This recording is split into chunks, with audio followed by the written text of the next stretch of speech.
देवी होळकर, महाराजमाता जिजाऊ, आई सावित्रीबाई फुले, साहित्यरत्न अण्णाभाऊ साठे आणि आज 9 ऑगस्ट रोजी एक आदिवासी जागतिक आदिवासी दिन म्हणून आपण ज्या ठिकाणी त्याचा अखंड देशभर साजरा करतो, त्या आदिवासी समाजाचं दैवत बिरसा मुंडा यांना मी त्या ठिकाणी सोबत अभिवादन करतो आणि आपल्या सर्वांनी मोठ्या ताकदीने ज्या महानेत्याला, ज्या महामानवाला, ज्या जाणत्या राजाला आज या मंडल यात्रेच्या स्वागतासाठी, शुभारंभासाठी या सभागृहामध्ये बोलवले आहे, त्या आदरणीय शरदचंद्रजी पवार साहेबांचं आपण जोरदार टाळ्यांनी आपण स्वागत करायचं आहे।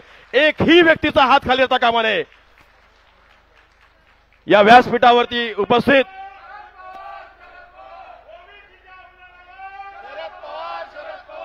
आज या व्यासपीठावर उपस्थित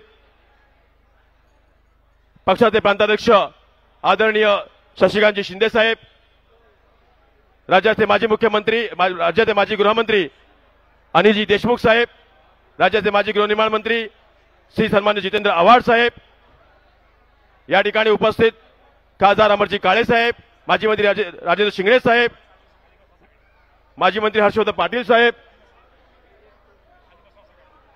या ठिकाणी व्यासपीठावर उपस्थित आमच्या सर्वांचे लाडके फ्रंट आणि सेलचे प्रभारी म्हणून आता जबाबदारी स्वीकारलेली आहे आदरणीय रोहितदादा पवार असतील, सर्वच मान्यवर, या स्टेजवरती उपस्थित असलेले सर्व मान्यवर आणि या स्टेजच्या समोर बसलेल्या मोठ्या संख्येने माझ्या बहिणी ज्या आज रक्षाबंधनाच्या दिवशी देखील या सभागृहामध्ये हजर आहेत, त्यांच्यासाठी मी विशेष टाळ्या वाजवून त्यांचं मी त्या ठिकाणी स्वागत करतो आणि त्यासोबतच उपस्थित असलेले सर्व माझे समाज बांधव, पत्रकार मित्रांनो, खरं तर आज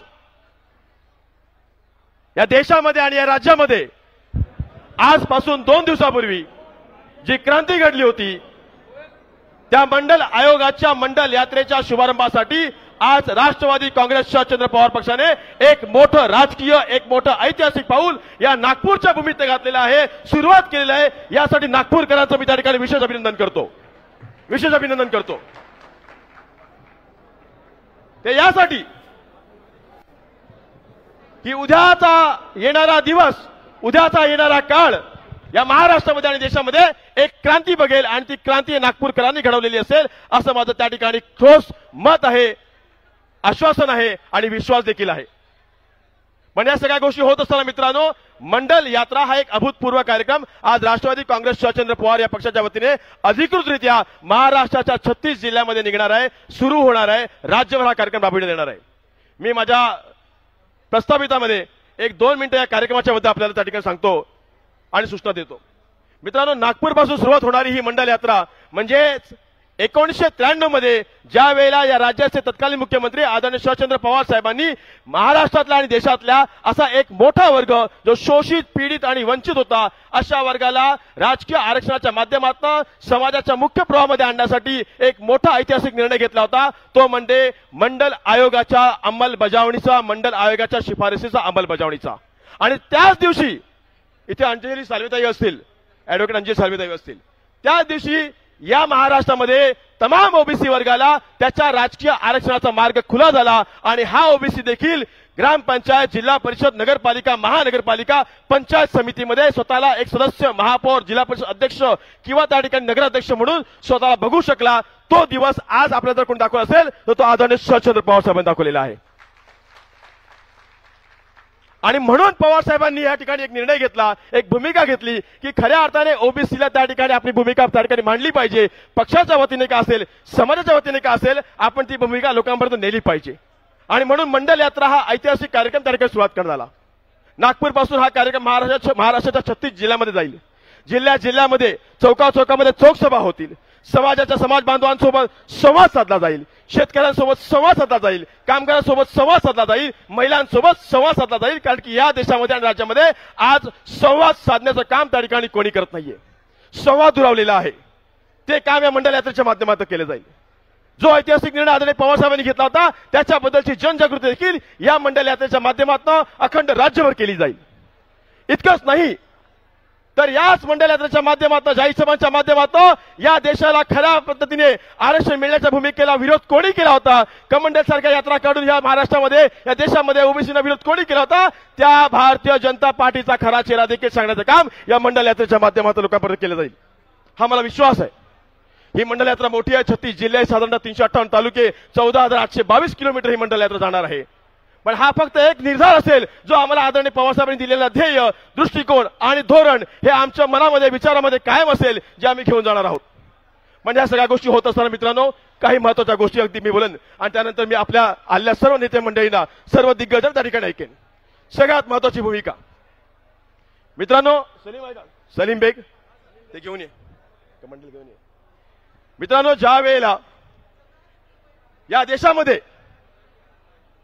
देशाचे पहिले राष्ट्रपती डॉक्टर राजेंद्र प्रसाद यांनी काका कालेलकर नावाच्या एका आयोगाची त्या ठिकाणी निर्मिती केली, एक आयोग निर्माण केला आणि या आयोगाच्या माध्यमातून या देशामध्ये असलेल्या अनेक ओबीसी, शोषित, पीडित, वंचित या घटकांचं सर्वेक्षण करा आणि त्या सर्वेक्षणाच्या माध्यमातून त्यांना आरक्षणाच्या भूमिकेमध्ये आपण आणलं पाहिजे, असा एक निर्णय त्या ठिकाणी झाला, एक विचार त्या ठिकाणी झाला। 1953 पासून ते 1993 पर्यंत जवळजवळ 40 वर्ष ओबीसीला त्यांचं आरक्षण मिळण्यासाठी, ओबीसीला त्यांचं आरक्षण लागू होण्यासाठी त्या ठिकाणी झालं। हे का? कारण काका कालेलकरांपासून तर मंडल, बिंदेश्वर प्रसाद मंडल यांच्यापर्यंत अनेक आयोग त्या ठिकाणी निर्माण झाले। अखेरीस बिंदेश्वर प्रसाद मंडल यांच्या आयोगाकडून झालेलं सर्वेक्षण आणि त्यांच्या शिफारसी या महाराष्ट्रामध्ये देशामध्ये लागू करण्यासाठी एक अभूतपूर्व निर्णय घेण्याची भूमिका त्यावेळेचे पंतप्रधान व्हीपी सिंग यांच्या माध्यमातून घेतली गेली। एक कठोर निर्णय होता की व्हीपी सिंगांनी सांगितलं की आपल्याला ओबीसीला न्याय द्यावा लागतो। मला त्या ठिकाणी सरकार गेले तरी हरकत नाही, सत्ता गेली तरी हरकत नाही, पण ओबीसीना न्याय द्यावा लागतो, ओबीसीना राजकीय भूमिकेमध्ये आणावं लागेल, हे डॉक्टर बाबासाहेब आंबेडकरांचं स्वप्न होतं आणि त्यासाठी व्हीपी सिंगांनी मंडल आयोग लागू करण्याची फक्त घोषणा केली, वर्षातही फक्त घोषणा केली आणि हाहाकार झाला।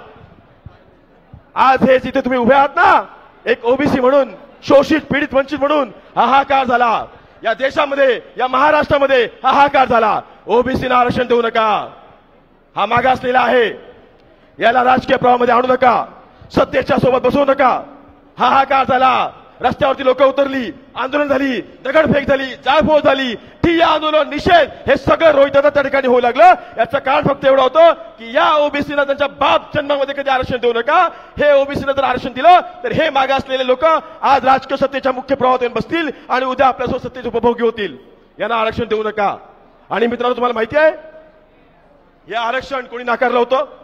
हे आरक्षण नाकारलेलं होतं भारतीय जनता पक्ष या पक्षाने। 1993 मध्ये ज्या वेळेला आदरणीय पवार साहेब या ठिकाणी निर्णयाची भूमिका घेणार होते, मंडल आयोगाची अंमलबजावणी करणार होते, देशामध्ये व्हीपी सिंगांनी मंडल आयोगाची अंमलबजावणी केली, त्यावेळेला अखंड राज्यामध्ये ज्या वेळेला हाहाकार उडाला, त्यावेळेला एक राजकीय पक्ष, मीडियाला पण मी सांगतो, एक राजकीय पक्ष खुलेआम त्यावेळेला रस्त्यावरती उतरला, त्याचं नाव भारतीय जनता पार्टी होती आणि भारतीय जनता पार्टीने ओबीसीना आरक्षण नाकारलं होतं, ओबीसीना आरक्षण नाकारलं होतं। आज जे म्हणतात ना, आमचा डीएनए ओबीसी आहे, आमचा डीएनए, यांचा डीएनए ओबीसी नाहीये, यांचा डीएनए ओबीसीना मारणारा आहे, हे लक्षात घेऊन चला।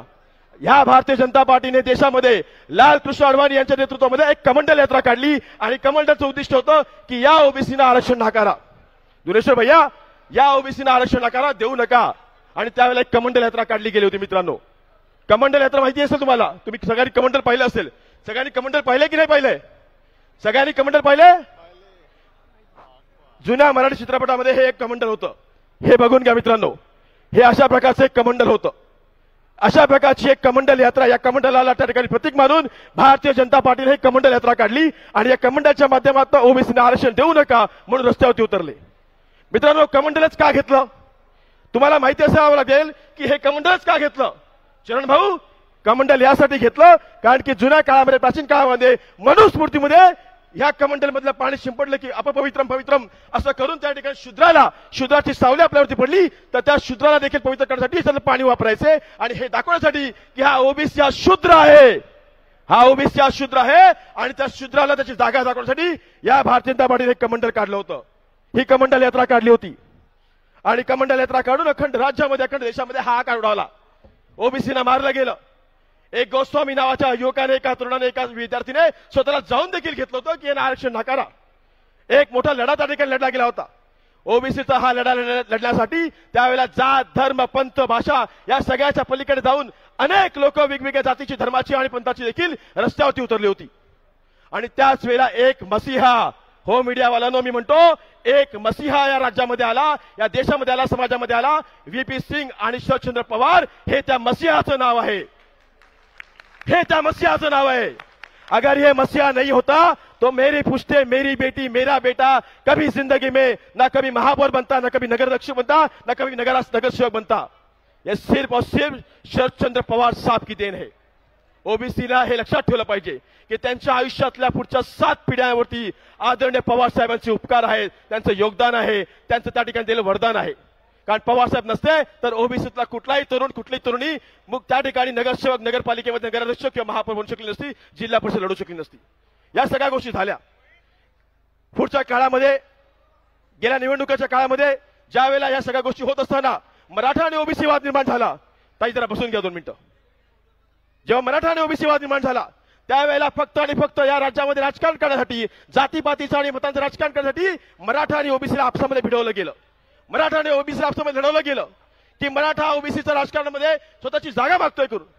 एक लक्षात ठेवा, ज्यावेळेला डॉक्टर बाबासाहेब आंबेडकरांनी म्हटलं होतं की ओबीसीला आरक्षण मिळालं पाहिजे, त्यावेळेला जातपात धर्म नव्हता, तर हा एक समाज आहे, हा एक वर्ग आहे जो मागासलेला आहे। या वर्गाला त्या ठिकाणी या झोतामध्ये आणलं पाहिजे की याचं पुनर्वसन केलं पाहिजे, जेणेकरून ह्याला राजकीय आरक्षण मिळालं तर याच्या पुढच्या पिढी त्या ठिकाणी आबाद होतील।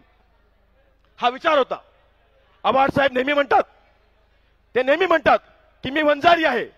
ते वंजारी आहेत हे जेव्हा ते म्हणतात याच्या पाठीमागचा दृष्टिकोन हा असतो की मी मागासलेला आहे आणि माझ्यासारख्या मागासलेल्या तरुणाला देखील या राज्याचा मंत्री बनण्याचा अधिकार शरदचंद्र पवार साहेबांच्या मंडल यात्रेच्या मंडल आयोगाच्या त्या भूमिकेमुळे मिळालेला आहे। हे तुम्ही आणि आम्ही लक्षात ठेवलं पाहिजे। मंडल यात्रा ही फक्त मराठ्यांची नाही, ओबीसींची नाही, आदिवासींची नाही, मुसलमानांची नाही, ती महाराष्ट्रातल्या देशातल्या तमाम नागरिकांची आहे। जो शोषित, पीडित, वंचित समजतो, समाजामध्ये मागासलेला समजतो आणि त्याला देखील या समाजामध्ये ताठ मानेने जगण्याचा अधिकार हवा आहे। मित्रांनो, महाराष्ट्रातल्या एका लहानशा कानाकोपऱ्यातल्या एका छोट्याशा जागेतून मी येतो। रोहित दादाला मला विचारलं होतं, शशिकांत शिंदे साहेब म्हणाले की मागे म्हणाले होते की राजा तू कदाचित थोडासा कुठल्या तरी वेगळ्या वर्गामध्ये असलास तर कदाचित तुझा उद्धार झाला असता। आज मी सांगतो शशिकांत शिंदे साहेब, तुमचा हात माझ्या पाठीवरती पडलेला आहे, याच्यापेक्षा दुसरा कुठला मोठा उद्धार मला त्याची आवश्यकता नाही। कारण ज्यावेळेला तुमच्याकडे लढवय्या प्रांताध्यक्ष म्हणून या महाराष्ट्राच्या भूमीमध्ये कणाकणामध्ये फिरणार त्यावेळेला प्रत्येक मागासलेल्या वर्गाचा उद्धार होईल याचा मला विश्वास आहे। आज देशमुख साहेबांनी या नागपूरमध्ये एवढं मोठं आयोजन केलं। गेल्या कित्येक दिवसांपासून देशमुख साहेब महाराष्ट्रातल्या, नागपूरमधल्या, विदर्भातल्या कानाकोपऱ्यामध्ये फिरतायत। माझे प्रभारी संजय बागडे, वर्षाताई निकम, भास्कर पंडागले नाईक असतील, संजय ठाकरेजी असतील, त्या ठिकाणी माझे जे प्रभारी या महाराष्ट्रामधल्या कानाकोपऱ्यामध्ये फिरून, काकडे साहेब असतील, हे फिरले आणि यांनी ज्या पद्धतीने महाराष्ट्रामध्ये ओबीसीची पाठराखण केली। माझी विनंती एवढीच आहे मित्रांनो, सगळ्यांनी हात वर करून फक्त आणि फक्त या बसलेल्या मसीहाला, या आमच्या नेत्यांना, या आमच्या जाणत्या राजाला आश्वासित करायचं आहे की ओबीसी जातीपातीच्या राजकारणाच्या पलीकडे जाऊन या महाराष्ट्राच्या सत्कर्मासाठी कामी लागेल। सगळ्यांचे हात वर करा शेवटपर्यंत आणि सगळ्यांनी हात वर करून ही ग्वाही द्या या महामानवाला, या जाणत्या राजाला की जातीपातीच्या पलीकडे जाऊन हा महाराष्ट्र आणि हे राष्ट्रवादी काँग्रेस पक्ष या महाराष्ट्राला एका विकासाकडे नेईल अशा मी शपथ घेतो। जय हिंद, जय महाराष्ट्र, जय भीम, जय ओबीसी। यानंतर मी माननीय रमेश बंग साहेबांना विनंती करतो